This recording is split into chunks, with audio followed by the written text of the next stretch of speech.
morning, everyone. I'm delighted to be here in front of you again. This is actually the third time I'm speaking in my life. I'm speaking at a heat pump forum, but the person some of you saw a few years ago was, well, still me, Thomas Pellerin, Carlin, but back then I was a researcher. I was a researcher for a decade, working on the European energy policy. And as a political scientist, I was trying to understand how EU policy is being made and what are the objectives that are pursued by distinct EU policy decisions. I've started my career as a researcher 6 months ago, so I've been a politician for 6 months officially, 3 months during the electoral campaign back home in France with Raphael Glucksmann and the center-left coalition that we forged, and for 3 months now, a member of the European Parliament. But maybe let me talk to you first as the researcher that I remain, at least in my heart and in my head. And I want all of us to go back to where we were 2 years ago. 2 years ago, there is one guy in the Kremlin in Moscow, Vladimir Putin, that had a plan. And his plan involved at least 2 things. Invade Ukraine through brutal military force, through a full-scale invasion, and capture the capital city Kyiv in 3 days.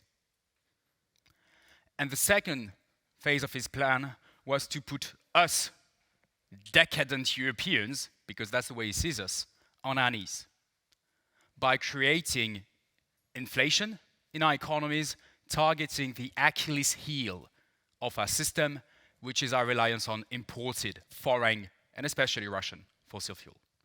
And that's why Vladimir Putin decided to cut Russian gas export as soon as the summer of 2021, and he did that again in the spring of 2022. You know as well as I do that Vladimir Putin's plan failed. The first victory was achieved by millions of heroes in Ukraine, military and civilian alike, that defeated the military invasion in Kyiv, in Sumy, in Chernihiv. And you also know that what Putin wanted to achieve in Europe was not realized. That through a lot of political courage and a lot of economic and social pain, we managed to overcome the winters of 2022, 2023, and the one after that. And you know the critical role that heat pumps played in this, to reduce the demand for Russian gas and also reduce or at least mitigate the rise of inflation that was created by those by Vladimir Putin's choices. And at the time in 2022, the EU sent 2 clear signals to the heat pump industry. And we should be, this year, in 2024, talking about the booming of heat pump installations. That's where we should be at. Because in 2022, there was 2 policy decisions, Repower EU and the ETS2. And Repower EU was saying that we want to scale up heat pump manufacturing in Europe and installation in Europe because it matters for our very security. Because we want to free ourselves from our dependence from Russian gas until 2027, and heat pumps have a clear role to play there. And so we should be living at least a short-term boom of heat pumps installation as a consequence of Repower EU policy decisions. And in that same year, in 2022, the European Union decided to adopt the ETS2, which, to oversimplify, is an EU tax on fossil gas, among other things. And therefore, telling consumers, families and SMEs alike, that from 2027 onwards, the price of fossil gas will be increased drastically, and therefore, there is an interest in buying a heat pump before that cutting year of 2027. And so those EU policy choices should have led to a situation where your industry should be growing by 20 to 30% every year. But that's not where we're at. And one of the reasons why we're not there is the lack of policy consistency and maybe more specifically national level decisions. First, talking just about the 2 most populous countries here, first in Germany in 23-24, and now also in France, but also, as you know better than I do, in other countries such as Italy and others. And so as a researcher, I have this kind of paradox that I felt as a politician when I was campaigning. I went, thanks to my colleague Christophe Clergeau, I went to Nantes in the west of France to visit a heat pump factory of the Saunier Duval brand, which is very well known in France. It's part of the Valiant group that is based in Germany, in Remscheid. And the director was working with us through the production lines. We went first, geographically, through the gas heating system production line, and I could see a lot of workers working. And then we went to the heat pump production line, and I saw very few people doing very little work. And she told me, yes, we've got already hundreds of workers that we put on part-time work, some that we lent to Airbus because there is an Airbus facility nearby. And she was telling me, secretly, that as a director of the factory, she feared she would have to lay off people. As a politician, but also maybe first and foremost as a citizen, I felt anger. Because I knew that this should not be the case.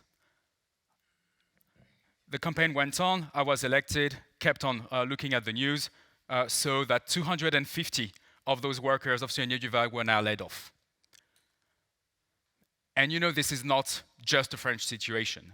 You hear the situation in Daikin and also in other companies in other countries. And I still feel that anger now, because I know that for energy security reasons, we should have those workers not being unemployed, but producing those heat pumps. And we should have those heat pumps being installed at my mom's place, at my baker's place, for those families and those SMEs that need to reduce their Russian gas consumption now.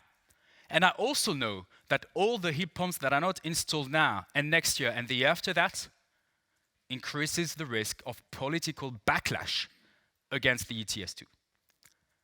Because I'm a political scientist and I happen to be French, I look at the Yellow Vest movement. And the Yellow Vest movement occurred for many reasons, but two of them were a rise of a carbon price on people that could not or did not have the clean alternative solution available.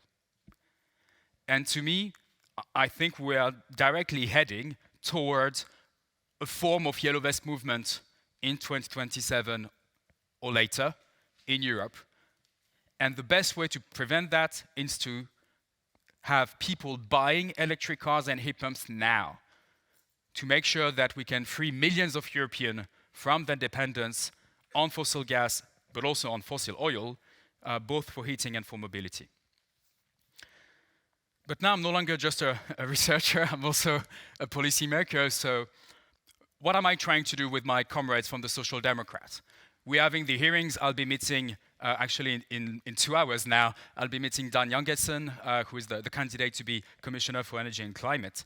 And I've got 3 main demands and 3 fights there that I think are relevant for your sector. The first one has to do with electricity prices. We want to reestablish people's confidence in the fact that electricity prices will remain reasonable and predictable over time. And we know that the fear of having high electricity bills is one of the bottlenecks for people to make the choice to invest month of their revenues, because when you buy a heat pump, like let's say 20,000 euros, okay, for the sake of like being close to citizens, let's talk in month of revenues for working men and working women. That's 10 months of revenue for someone from the middle class. And if you want to invest 10 months of your revenue into something like a heat pump, you need to have some, let's say, psychological security on the fact that electricity prices will be reasonable enough in the future for this to be beneficial. So that's my first fight. The second one is to ensure that forever and ever, fossil fuel prices will always be higher than the clean energy alternative, whether that's renewable heat or renewable electricity. And this, the EU can do something, ETS2 obviously, but also the Energy Taxation Directive, which is a topic that has been discussed in Brussels for more than a decade, and we need to find a solution there. The third and last commitment that I have is to build what is lacking in terms of public investment. We need to have a long-term public investment plan to deploy climate solutions and clean technologies. Something that is a bit similar to the Inflation Reduction Act in the US. I'm not talking about scale, I'm talking about the quality and the predictability of the public support. I want to make sure that next year, when, if I'm invited, I'll be happy to talk with you again next year at the Heat Pump Forum, and that we can say, finally, we're getting somewhere where the public sector as a whole, whether it's the EU or the member states together, is telling you, and especially your customers, that for the next 10 years, here is the public support you can expect for manufacturing heat pumps in Europe.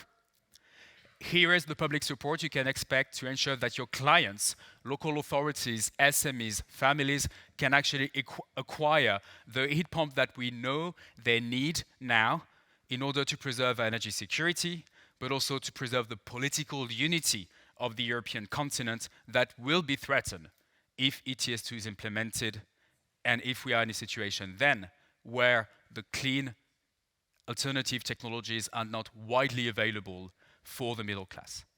I'm going to stop there. I want to thank you again for the invitation. I wish you to have a lot of fruitful discussions, and please try to be provocative. Try to be also creative in the solutions, because if there is a time where we have a window of opportunity for creative thinking in Brussels, like this happens once every 5 years, this is now. This is now. Thank you.